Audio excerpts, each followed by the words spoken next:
নমস্কার বন্ধুরা, আজকে আমি তোমাদের সাথে শেয়ার করছি নিরামিষ কাঁঠাল বা এঁচোড়ের একটা রেসিপি। চলো তাহলে শুরু করা যাক আমার আজকের এই রেসিপিটি। এখানে আমি কাঁঠালটাকে ভালো করে কেটে ধুয়ে পরিষ্কার করে নিয়েছি। আর কাঁঠালটা যখন কাটবে বন্ধুরা, তোমরা কিন্তু অবশ্যই হাতে একটু তেল মাখিয়ে কাটবে, তাহলে কিন্তু হাতে কাঁঠালের সেই আঠাগুলো আর লাগবে না। এবারে গ্যাসে আমি প্রেসার কুকার বসিয়ে দিয়েছি, দিয়ে এবারে আমি 1.5 গ্লাস মতন জল এর মধ্যে দিয়ে দিয়েছি। এবারে আগে থেকে কেটে রাখা সেই কাঁঠালগুলো আমি প্রেসার কুকারে দিয়ে দিলাম। দিয়ে নুন, হলুদ আর সামান্য একটু সর্ষের তেল এর মধ্যে দিয়ে দেব। দিয়ে তারপরে আমি প্রেসার কুকারের ঢাকনাটা বন্ধ করে দিয়ে মোটামুটি একটা সিটি দিয়ে দেবো। আর তোমরা যদি বন্ধুরা 2টো সিটি দিতে চাও, তাহলে প্রেসার কুকারের যে গ্যাসটা আছে সেটা সাথেই বের করে দেবে। দেখো, প্রেসার কুকার আমি ঢাকনা খুলে দিয়েছি। কাঁঠালটা কিন্তু আমার ভালোভাবে সেদ্ধ হয়ে গেছে, একদম গলেও যায়নি, আবার শক্তও নেই।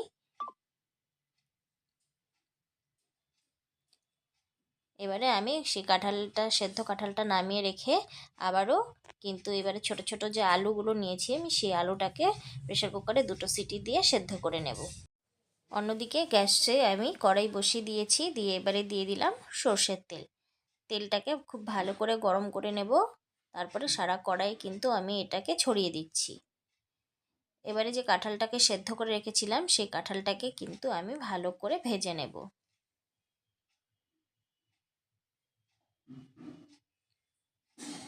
দিয়ে দিলাম সামান্য একটু নুন আর হলুদ গুঁড়ো। যেহেতু আমি সেদ্ধর সময় নুন দিয়েছিলাম, সেই জন্য সামান্য একটু নুনই কিন্তু আমি দিয়েছি।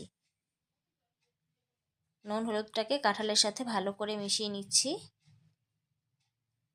অনেকে কিন্তু বন্ধুরা কাঁঠাল না ভেজেও রান্না করে, কিন্তু কাঁঠালটা ভেজে নিয়ে রান্না করলে কিন্তু কাঁঠালের টেস্টটা বেড়ে যায়। কাঁঠালটাকে একটু হালকা লালচে ব্রাউন কালার করে কিন্তু আমি ভেজে নিচ্ছি। দেখো, কাঁঠালটা ভাজা হয়ে গেছে। এবারে আমি তুলে নিলাম কড়াই থেকে। ভিডিওটি স্কিপ না করে দেখো বন্ধুরা, ভালো লাগবে।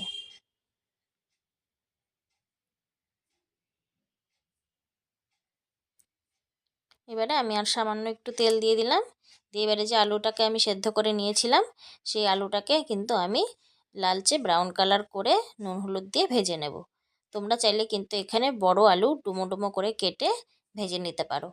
আর তোমাদের কাছে যদি এরকম ছোট ছোট লাল দেশি আলু থাকে, তাহলে কিন্তু এটা দিয়ে বানিয়ে খেয়ে দেখো, দুর্দান্ত লাগবে খেতে। এবারে কড়াইটা আমি পরিষ্কার করে নিয়েছি। তারপরে কিন্তু আমি দিয়ে দিলাম সর্ষের তেল। দিয়ে এখানে আমি 2টো শুকনো লঙ্কা ফোড়নের জন্য দিয়ে দিয়েছি। আর দিয়ে দিলাম হাফ চা চামচ গোটা সাদা জিরে। এবারে ফোড়নটাকে আমি কিছুক্ষণ সময়ের জন্য কিন্তু ভেজে নিয়েছি বন্ধুরা।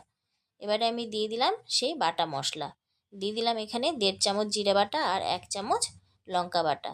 দিয়ে দিলাম স্বাদ অনুযায়ী নুন আর হলুদ গুঁড়ো। দিয়ে এবারে মশলাটাকে কিন্তু খুব ভালো করে কিন্তু কষিয়ে নিতে হবে বন্ধুরা।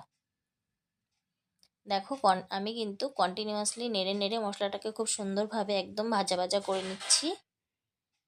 এবারে আমি যে একটা টমেটো পেস্ট করে রেখেছিলাম, সেই টমেটোটাকে কিন্তু আমি এর মধ্যে দিয়ে দিয়েছি। দিয়ে টমেটোটাকেও খুব ভালো করে আমি ভেজে নিচ্ছি। আরেকটা কথা বলছি বন্ধুরা, কাঁঠালটা কিন্তু তোমরা সর্ষের তেলেই রান্না করবে, তাহলে কিন্তু খেতে ভালো লাগবে। কিছুক্ষণ সময় নিয়ে কিন্তু মশলাটাকে ভালো করে কষিয়ে নিতে হবে। দেখো, কড়াইয়ের সাথে মশলাটা কিন্তু আমার ধরে ধরে আসছিল, তখনই বুঝতে হবে যে মশলাটা মোটামুটি কষানো হয়ে গেছে। এরপরে আমি আরও হাফ চা চামচ দিয়ে দিলাম আদা বাটা। দিয়ে ভালোভাবে সমস্ত কিছু কষিয়ে নিচ্ছি। দিয়ে দিলাম 4টে চেরা কাঁচা লঙ্কা। যেহেতু আদা দিয়েছি, সেই জন্য কিন্তু খুব একটা বেশি আমি ভাজবো না, তাহলে তেতো হয়ে যাবে। এরপরে আমি যে কাঁঠালটা আর সেদ্ধ করে রাখা আলুটা ভেজে নিয়েছিলাম, সেগুলো কিন্তু মশলার সাথে ভালো করে কিন্তু একদম মিশিয়ে নিচ্ছি। কিছুক্ষণ সময় নিয়ে কিন্তু খুব ভালো করে কষিয়ে নিতে হবে। তাড়াহুড়ো করলে কিন্তু চলবে না, কারণ কাঁঠাল রান্না করতে কিন্তু অনেকটা সময় লাগে বন্ধুরা। এবারে দিয়ে দিলাম 1 চা চামচ লাল লঙ্কার গুঁড়ো। দিয়ে আবারও কিন্তু ভালোভাবে আমি কষিয়ে নিচ্ছি।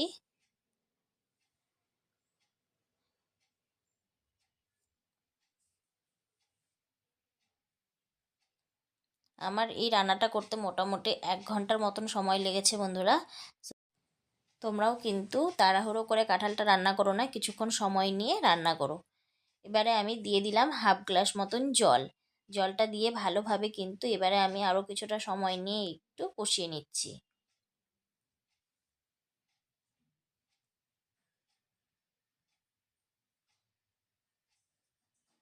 এবারে ঢাকনা দিয়ে আমি ঢেকে দিয়েছিলাম মোটামুটি 3 থেকে 4 মিনিটের মতন। দেখো মশলাটা থেকে কতটা পরিমাণে তেল ছেড়েছে, দেখেই বোঝা যাচ্ছে যে কাঁঠালটা কিন্তু আমার পুরোপুরিভাবে একদম কষানো হয়ে গেছে। তো নিরামিষ কাঁঠাল হলে কি হবে বন্ধুরা, এটা কিন্তু এভাবে করে রান্না করলে খেতে দারুণ লাগে।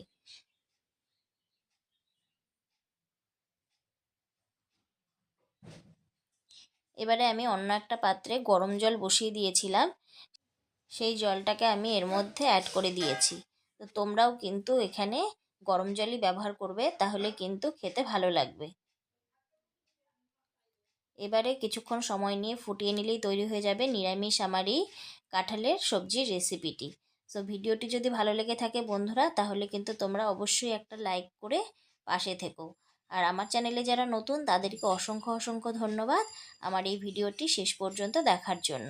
সো এভাবেই তোমরা কিন্তু আমার পাশে থেকো, তাহলে আমি অনেক দূর এগোতে পারবো। এবারে আমি দিয়ে দিলাম হাফ চা চামচ গরম মশলা বাটা আর দিয়ে দিলাম 1 চা চামচ ঘি। আমি এখানে 3 ইঞ্চি মতো দারচিনি আর 5-6টা ছোটো এলাচ ভালো করে শিলনোড়াতে বেটে নিয়েছিলাম, সেই বাটা এলাচের গুঁড়োটাই কিন্তু আমি এর মধ্যে দিয়ে দিয়েছি আর দিয়ে দিয়েছি ঘি। সো তৈরি হয়ে গেল আমার নিরামিষি কাঁঠালের রেসিপিটি। আমার এই রেসিপিটি যদি তোমাদের ভালো লাগে বন্ধুরা, তাহলে কিন্তু তোমরা অবশ্যই বাড়িতে বানিয়ে ট্রাই করে খেয়ে দেখতে পারো। নিরামিষ দিনে অসাধারণ লাগে। আর নিরামিষ দিনে একঘেয়ে সবজি কিন্তু খেতে ভালো লাগে না, যেহেতু এখন কাঁঠাল একদম অ্যাভেলেবেল আছে বাজারে, তাই বলছি যে তোমরা যারা নিরামিষ দিনে খেতে পছন্দ করো, সো এরকম করে তোমরা বানিয়ে খেতে পারো। পরবর্তী ভিডিওর অপেক্ষায় থেকো বন্ধুরা, ভালো থেকো, সুস্থ থেকো।